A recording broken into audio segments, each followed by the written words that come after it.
Good morning. Radhe Radhe सभी को। कैसे हो आप लोग? आई होप आप लोग स्वस्थ होंगे, अच्छे होंगे और मस्त होंगे।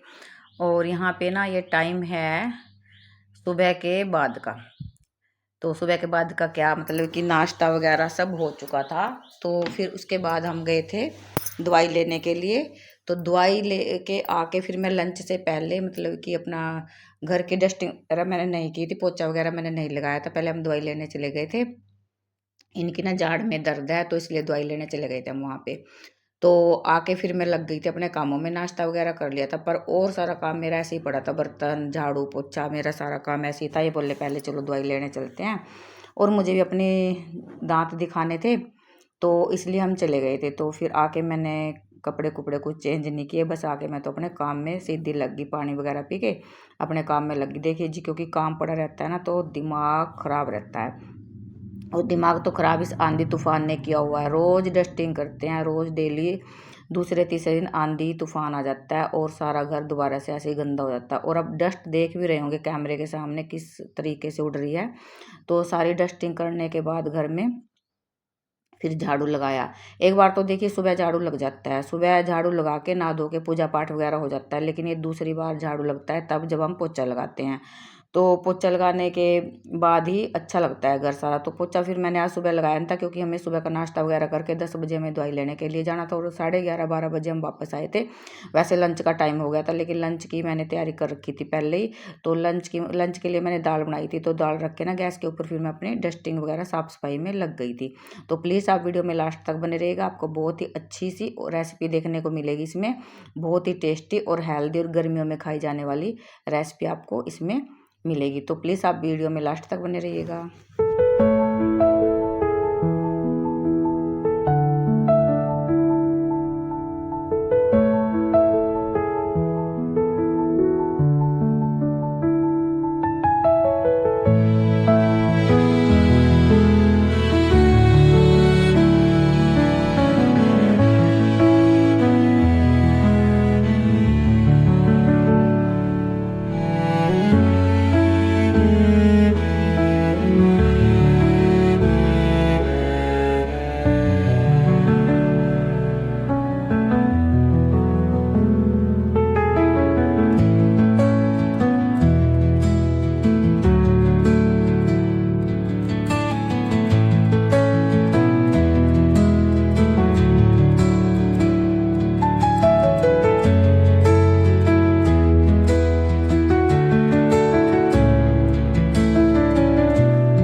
तो यहाँ पर झाड़ू वगैरह लगा के और बेडशीट वगैरह झाड़ के दोबारा से बिछाई और जो चेंज करनी थी वो भी चेंज करी। फिर मैं पोछा लगाने लगी थी। पोछा मैंने दोनों अभी मैंने ना नीचे की सफाई की है, ऊपर छत की सफाई ऐसे ही रह रही है। छत की मुझे करनी है, वो मैं कल करूँगी। शायद मैं वीडियो बना पाऊँ या ना बना पाऊँ, ये मुझे पता नहीं, क्योंकि मेरा ऐसे ही रहता है, याद आ जाता है तो वीडियो बना लेती हूँ। नहीं, वीडियो कभी बनाना याद रहता है, कभी नहीं याद रहता है। तो यहाँ पे डस्टिंग वगैरह अच्छे से करके सारा घर झाड़ दिया है अच्छे से, दरवाजे खिड़कियाँ पर्दे सब झाड़ दिए हैं। तो फिर पोछा लगाने लगी थी। तो इधर ना मेरे पास आंटी आ गई थी पड़ोस से। ये मेरे पास बेचारी 2 टाइम रोज आती है, एक टाइम तो 10-11 बजे 11-12 बजे के बीच में, और एक शाम को। इसका रोज रहता है मेरे पास आना, और मुझे भी रहता है कि अच्छा लगता है, मतलब कि। और मैं किसी के पास नहीं जाती, ना मैं किसी के घर जाती हूँ, ना मेरे पास कोई आता है ज़्यादा, ना ही मैं किसी के पास जाती हूँ। बस ये आंटी आ जाती है मेरे पास, और मैं ना इनके लिए कोई भी खाने पीने की चीज़ वो बचा कर रखती हूँ कि जब वे आएंगे उनको दूंगी। तो ये वहाँ से आके ना, हम जहाँ दवाई लेने गए थे तो वहाँ से आके हमने शेक बनाया था, पपीते का शेक। तो मैंने इनके लिए बचा कर रखा हुआ था। मैं पूछ रही थी कि आप आज लेट हो गए, तो ये कह रही थी कि बेटा मैं तो आई थी, यहाँ पे ताला लग रहा था। मैं कहा हम तो कब क्या गए थे। फिर आके मैंने झाड़ू वगैरह लगाया, चादरें झाड़ी, घर सारा घर साफ किया। मैं कहा आप लेट हो गए, फिर भी मैंने आपके लिए शेक रखा हुआ है।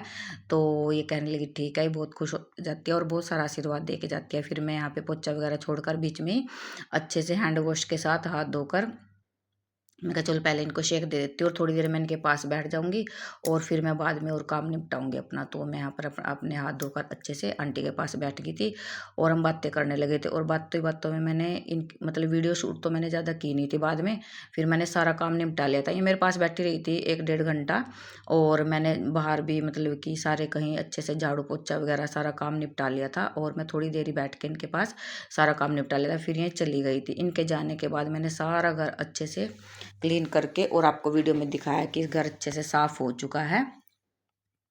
तो फिर मैं लंच वगैरह बना के खा के फिर हम लेट गए थे, मतलब कि पति देव भी आ गए थे और पिताश्री भी आ गए थे। लंच टाइम हो गया था ना। तो देखिए घर मेरा अच्छे से साफ हो चुका है, बेडशीट वगैरह सब झाड़ कर अच्छे से डस्टिंग कर कर बिछा दिया। और अभी मैंने नीचे साफ किया, ऊपर का भी मैं साफ करूंगी दोबारा से। वैसे तो मैंने 2-3 बार कर दिया जब से आंधी आती है, फिर दोबारा फिर ऐसा ही हो जाता है। देखिए जी आंटी भी चली गई और सबने खाना पीना भी खा लिया।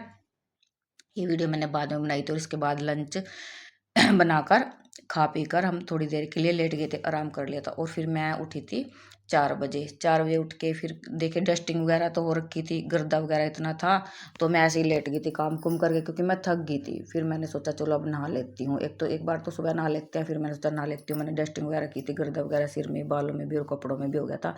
मैं तो ऐसे ही लंच बनाकर खाकर आराम से लेट गई थी। तो उसके बाद मैं चली गई थी नहाने। तो ठाकुर जी को भोग भी लगवाना था। ठाकुर जी का ही रहता है कि शाम को भी मैं ना एक बार उनके लिए कुछ ना कुछ बना देती हूँ खाने का। तो रसोई वगैरह आप देख रहे होंगे सारी चीज़ अच्छे से साफ़ हो गई हैं, और बस इसके बाद हमने किया था आराम। और ये टाइम है मॉर्निंग का, जब मैं उठी हूँ सोकर। तो सो गई थी मैं 1.5-2 घंटे के लिए रेस्ट किया था, फिर मैं नहाने चली गई थी। नहाकर मुझे फिर ठाकुर जी के लिए प्रसादी बनानी थी, तो यहाँ पर मैं नहाकर अपना आ गई हूँ, और ठाकुर जी के लिए बनाऊंगी देसी घी का आटे का हलवा।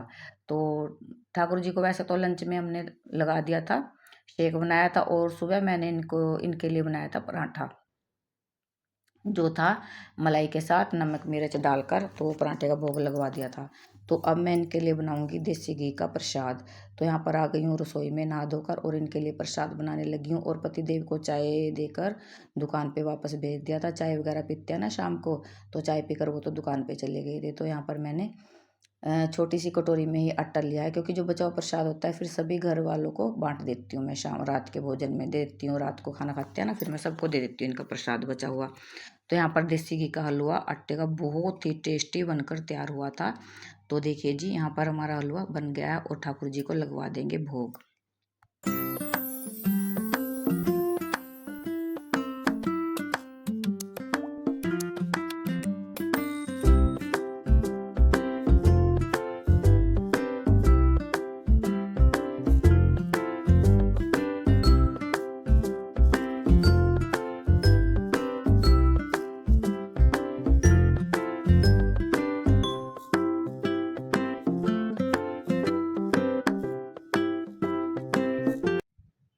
तो जी ये वीडियो है नेक्स्ट मॉर्निंग की, यानी कि आज सुबह की।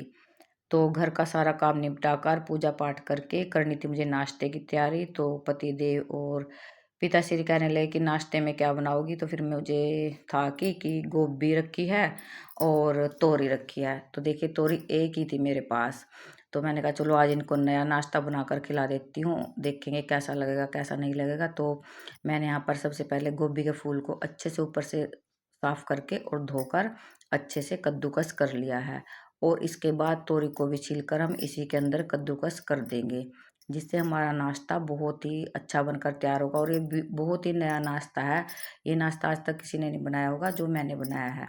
तो यहाँ पर तोरी को मैंने अच्छे से छील लिया और उसको भी कद्दूकस कर दूंगी। तो मैंने इनको बताया नहीं कि मैंने किस चीज़ का नाश्ता बना रही हूँ, ये सब अपने कामों में लगे हुए थे, पतिदेव नहाने गए हुए थे और पिताश्री ऊपर अपने कमरे में थे। तो मैंने किसी को बताया नहीं किस चीज़ का नाश्ता बना रही हूँ। तो हरी मिर्च भी काट लिया धोकर फटाफट से, और सब्जियां भी पड़ी थी ना घर में, तो ये वेस्ट नहीं जाएंगी, हमारा अच्छा सा नाश्ता भी बनकर तैयार हो जाएगा और हेल्दी भी। और गर्मियों में बहुत ही ये जो ऐसी चीज़ें होती है ना जो हम बनाते हैं नाश्ते में, हेल्दी और टेस्टी और बिना तले भुने, तो ना मैंने इसको तलना है ना मैंने इसको ज़्यादा ही डीप फ्राई करना है, तो बहुत ही अच्छा नाश्ता बनकर तैयार हो जाएगा। तो यहाँ पर मैंने एक कटोरी आटे की ले लिया और एक कटोरी इसमें बेसन डाल लिया है। और इधर कद्दूकस करी हुई गोभी और कद्दूकस करी हुई तोरी और हरी मिर्च और नमक हल्दी डालकर बस इसको सारी चीज़ों को मिक्स कर लेंगे। प्याज वगैरह मैंने इसलिए नहीं डाले, आप प्याज भी डाल सकते हैं क्योंकि मुझे ठाकुर जी को भोग लगवाना है नाश्ते का। तो ठाकुर जी को भोग लगवाने के लिए मैं इसमें प्याज लहसुन का प्रयोग नहीं करती। कुछ लोग प्याज लहसुन भी डालते हैं, सारी चीज़ों मैं भी डालती हूँ, ऐसी बात नहीं है, मैं डाल लेती हूँ। लेकिन जब मुझे ठाकुर जी का भोग लगवाना रहता है ना, कुछ और नहीं होता, तो फिर मैं इसी नाश्ते का मतलब कि भोग लगवा देती हूँ। तो देखिए हमारा अच्छा सा डो बनकर तैयार हो गया। इसमें थोड़ा पानी मैं और डालूंगी, हमें ना ये पतला करना है जिससे अच्छे से तवे पर फैल जाए। और ये बहुत ही हेल्दी है, इतना हेल्दी है ना बहुत ही ज़्यादा, क्योंकि इसमें सब्जियां भी हैं और पोषक तत्व भी भरपूर मात्रा में हैं। तो यहाँ पर मैं अच्छे से पानी डालकर थोड़ा थोड़ा इसको अच्छे से घोल लूँगी। और इधर मैंने गैस ऑन कर लिया और गैस के ऊपर रख दिया है फ्राई पैन। तो ये मैंने नॉन स्टिक लिया है, अगर आप वैसा भी तवा लेंगे उसके ऊपर भी बन जाएगा, बस थोड़ा उसके ऊपर तेल लगा लीजिएगा पहले। तो मैंने यहाँ पे सरसों का तेल लिया, सरसों के तेल में इतना टेस्टी बनता है ना ये, बहुत ही ज़्यादा देसी घी। तो देखिए मुझे मन नहीं कर रहा था लगाने का, तो फिर मैंने सोचा चलो इसमें ही बनाती हूँ आज, क्योंकि इससे टेस्ट इतना अच्छा आया था ना इसका, बहुत ही ज़्यादा। तो यहाँ पर ना मैंने थोड़ा सा गर्म मसाला लेकर भी इसके ऊपर डाल दिया और थोड़ा सा मैंने लिया है पिसा हुआ धनिया, तो इसका टेस्ट और भी ज़्यादा अच्छा हो गया। तो बनाकर खिलाते हैं। तो पिताश्री ने तो वीडियो नहीं बनवाई थी उनकी, मैंने बनाई भी नहीं वीडियो, पहले मैं बना लेती थी। तो अब मैंने बनाई नहीं, कैमरा मैंने लगाया नहीं उनके सामने, तो अपना नाश्ता करके चले गए थे। तो फिर पति देव आए तो मैंने सोचा चलो इनके लिए नाश्ता परोसूंगी, तो इनकी वीडियो मैं शूट कर लूँगी तो बताएंगे कैसा लगा। इनको तो पता भी नहीं मैंने इसमें क्या क्या डाला है। इन्होंने खाकर बोला कि बहुत ही ज़्यादा टेस्टी बना है, नई नई चीज़ें मैं बनाकर खिलाती है, थैंक यू भी बोला इन्होंने मेरा, और इनको बहुत ही अच्छा लगा है। तो आप भी बताइएगा आपको मेरी वीडियो कैसी लगी, तो कमेंट करके ज़रूर बताना। तो मिलते हैं अच्छी सी और नई वीडियो के साथ, तब तक के लिए राधे राधे नमस्कार। प्लीज़ वीडियो में लास्ट तक बने रहिएगा।